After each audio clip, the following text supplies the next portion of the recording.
Selamat pagi kawan-kawan, selamat datang di kelas penginderaan jauh untuk kelautan pertemuan 7. Mulai pertemuan 7 ini sampai selesai kemungkinan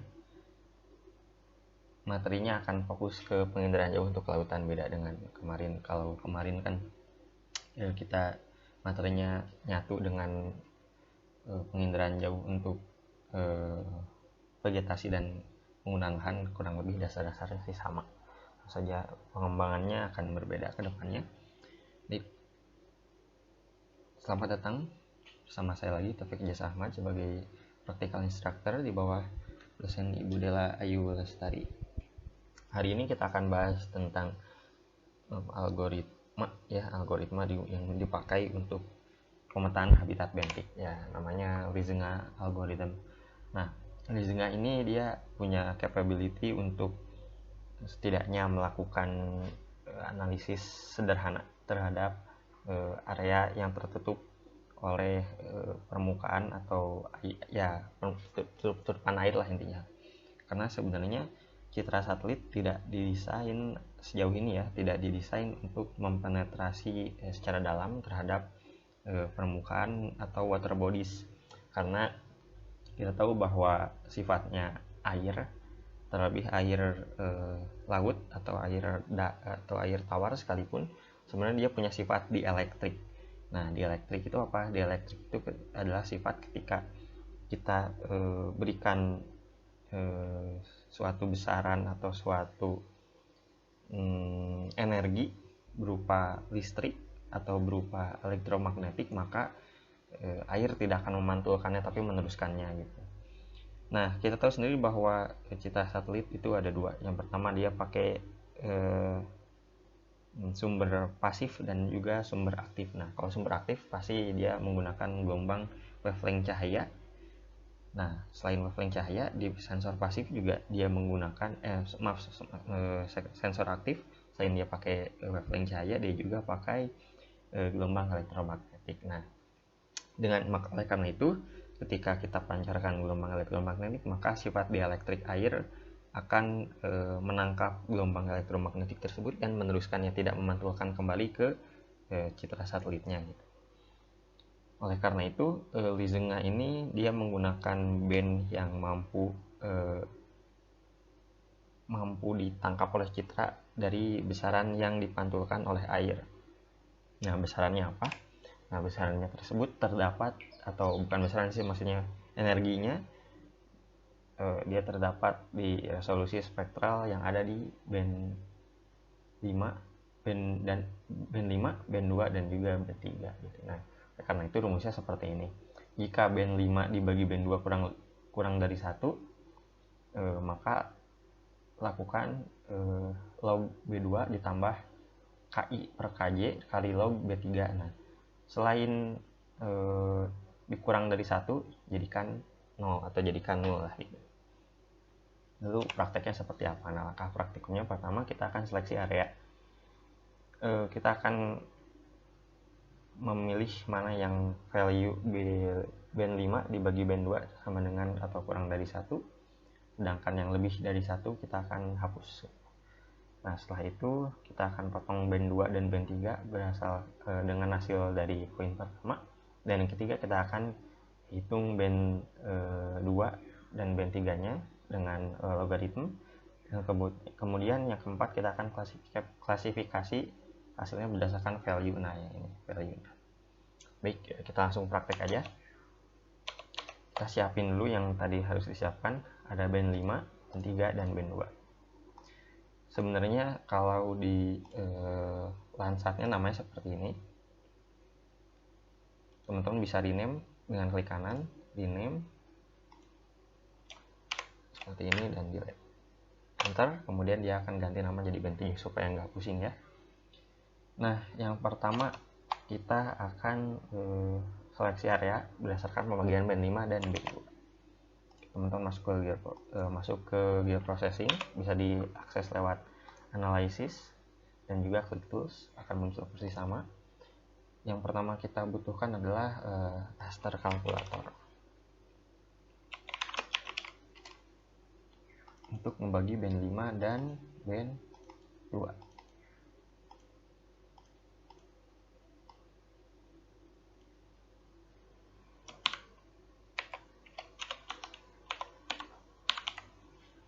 Kita run. Penamaannya salah ini.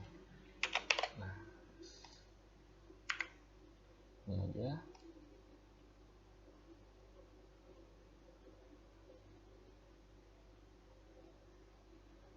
Dan kita sudah dapat hasilnya. Ya, merupakan tantangan nilai dari 0,4 sekian sampai dengan 15.000 sekian. Nah, untuk menyeleksinya kita akan menggunakan reclassify. Nah, ini akan masuk reclassify. Input rasternya adalah yang tadi hasil bagi, reclass fieldnya adalah value, dan klik classify. Pilih classesnya 2 dan manual interval. Upper value-nya kita pilih 1 dulu. Kita pilih 1 untuk mengelompokkan nilai yang berada di bawah 1 dengan dan sampai 1, dan sisanya di atas 1 sampai dengan 15.000 sekian. Klik OK. Startnya 0,4 pastiin ya, dan N-nya 1. New class-nya sebagai 1, dan yang 1 sampai 15.000 masuk ke new class 2. Oke. Biarin aja. Lalu kita run langsung.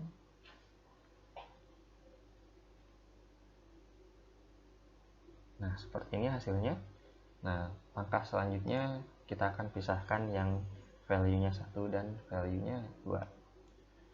Kita raster itu kita akan ubah dulu ke polygon sekalian untuk digunakan sebagai file pemotong di band 2 dan band 3. Nah, ini pastikan simplify polygons-nya tidak tercentang, karena nilai pixel yang ujungnya persegi akan dibulatkan sehingga bentuknya round ya, tidak membentuk sudut lagi.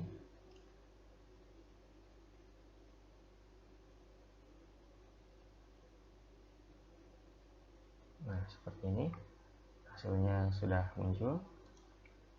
Klik kanan di hasilnya dan pilih data, kemudian export features. Output location-nya di geodatabase aja, kasih nama dia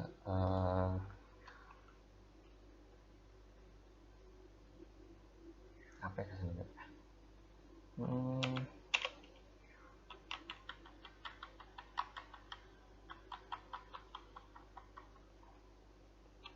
kurang dari 1 aja mungkin gitu ya. Oke, bebas sih penamaan mah, gimana enaknya teman-teman aja. Kemudian kita bisa remove. Oh iya, ada kesalahan. Ulangi lagi, data, export features. Oh ya, fieldnya masih dikosongin tadi.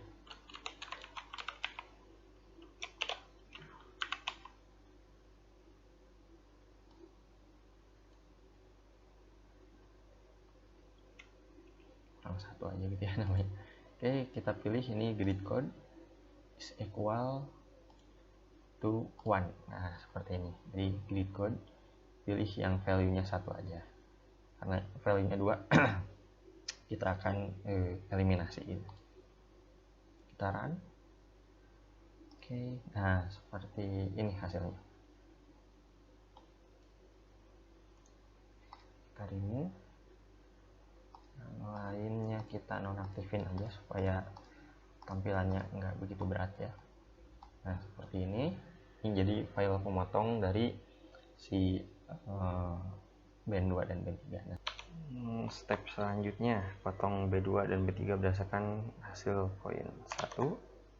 Jadi kita akan potong input rasternya band 2 dulu, kemudian kita kasih pemotong 1, langsung ke klik ya, see use input feature, supaya nanti dia tidak ya membentuk seperti ini juga gitu. Hanya saja ini akan menghasilkan banyak banget features karena ya titik-titik seperti ini. jadi kita harus potong dulu. File pemotongnya sudah ada, hanya saja biar teman-teman tahu cara buatnya. Pergi ke katalog, di file geodatabase teman-teman nyimpan, klik kanan, new feature data set.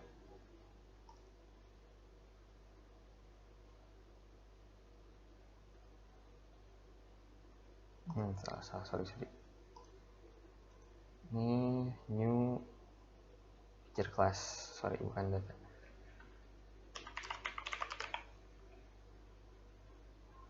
Potong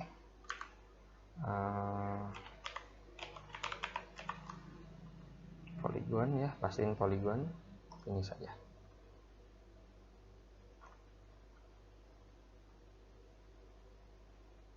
Kita ke edit dan create, pilih memotong Lizenga. Ini aja deh.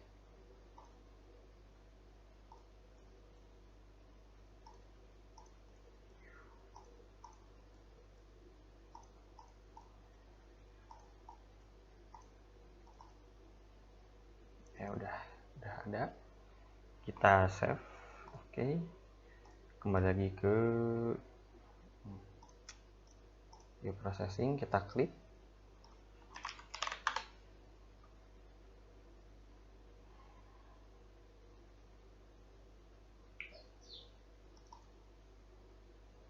Kita inputnya kurang 1, clip layernya pemotong Lizenga. Klik run.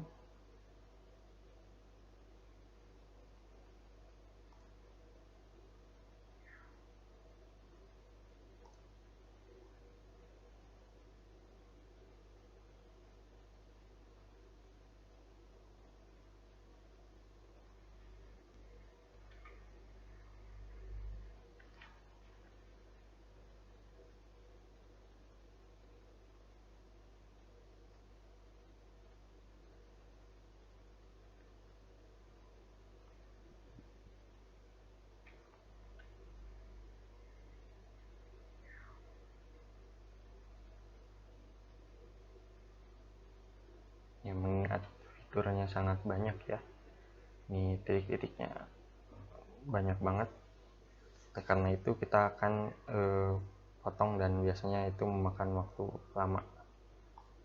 Nah seperti ini sudah dipotong. Teman-teman balik lagi ke clip raster, input rasternya adalah band 2, output extendnya adalah kurang 1 clip. Pastiin dicentang use input features for clipping geometry supaya bentuknya sama persis seperti ini. Kemudian kita run.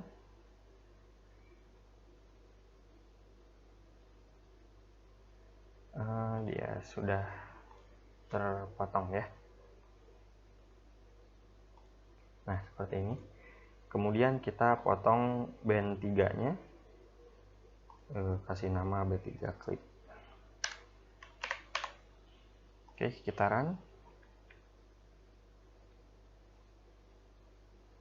Nah sudah terpotong ya, sudah terpotong ya. Nah selanjutnya, karena sudah dipotong maka kita lakukan operasi bilangan ini terhadap band 2 dan band 3. Masuk ke raster kalkulator, kemudian logaritm B2 plus 1 dikali logaritm B3. Di sini log itu dia log 2 ya. Log 2 kita pilih band 2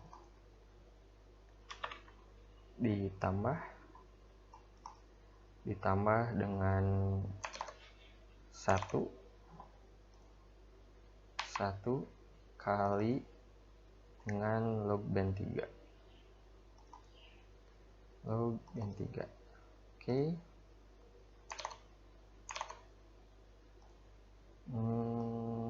Kita kasih nama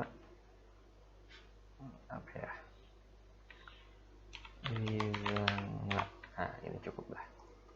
karang. Sudah terlihat ya hasilnya. Dia ranking dari 25 sampai dengan 27. Kita lihat di sini.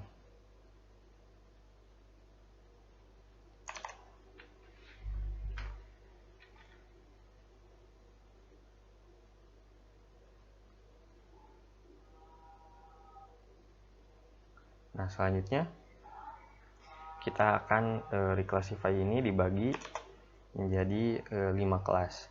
Maksud di sini formula reclass itu dia value ini menunjukkan interval ya, bukan berarti 1 sampai 5 itu artinya 1 kemudian tidak seperti itu, tapi kita akan classify ini menjadi 5 bagian.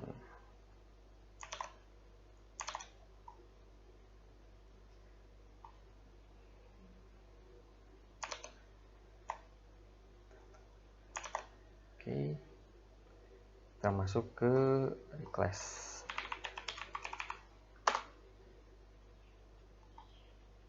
Input rasternya Lizenga, value classify.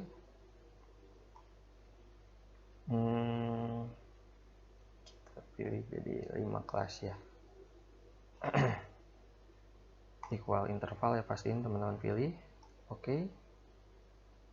Kemudian run.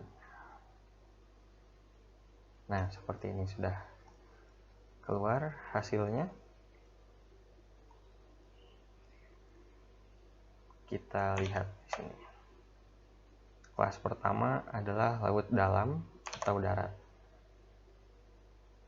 Nah, seperti ini udah kelihatan ya, dia yang biru itu berada di lokasi paling jauh dari darat. Berarti betul dia laut dalam, karena kita sudah sebelumnya klik dengan atau sudah kita potong dari hasil B5 dibagi B4, di luar 1 kita potong, maka daratnya tidak akan terpilih. Oleh karena itu darat dia tidak masuk ke kelas 1 atau yang warna biru ini, biru muda.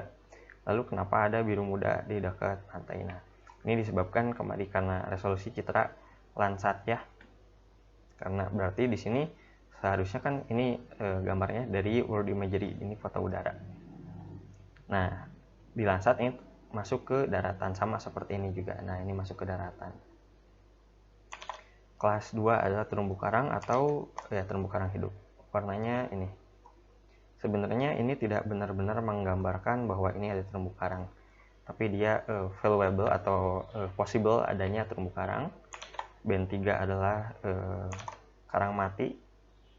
Sama, ini juga merupakan daerah yang dari nilai reflektansi ya, berarti band 2 nilai 2 dan nilai 3 adalah nilai dari reflektansi yang possible bahwa di situ ada karang hidup. Di ini yang di 2 ini, dan di kelas 3 possible dia karang mati. Perlu dicatat bahwa ini didasarkan dari reflektansi cahaya yang dipantulkan oleh air. Selanjutnya 4 adalah lamun. Di sini possible adanya lamun. Kemudian pasir itu hijau. Berarti di sini tidak terindikasi adanya pasir kecuali di daerah sini. Lalu apakah benar di sini sepanjang ini adalah pasir? Kita lihat. Nah, ya betul ya, di sini memang pasir.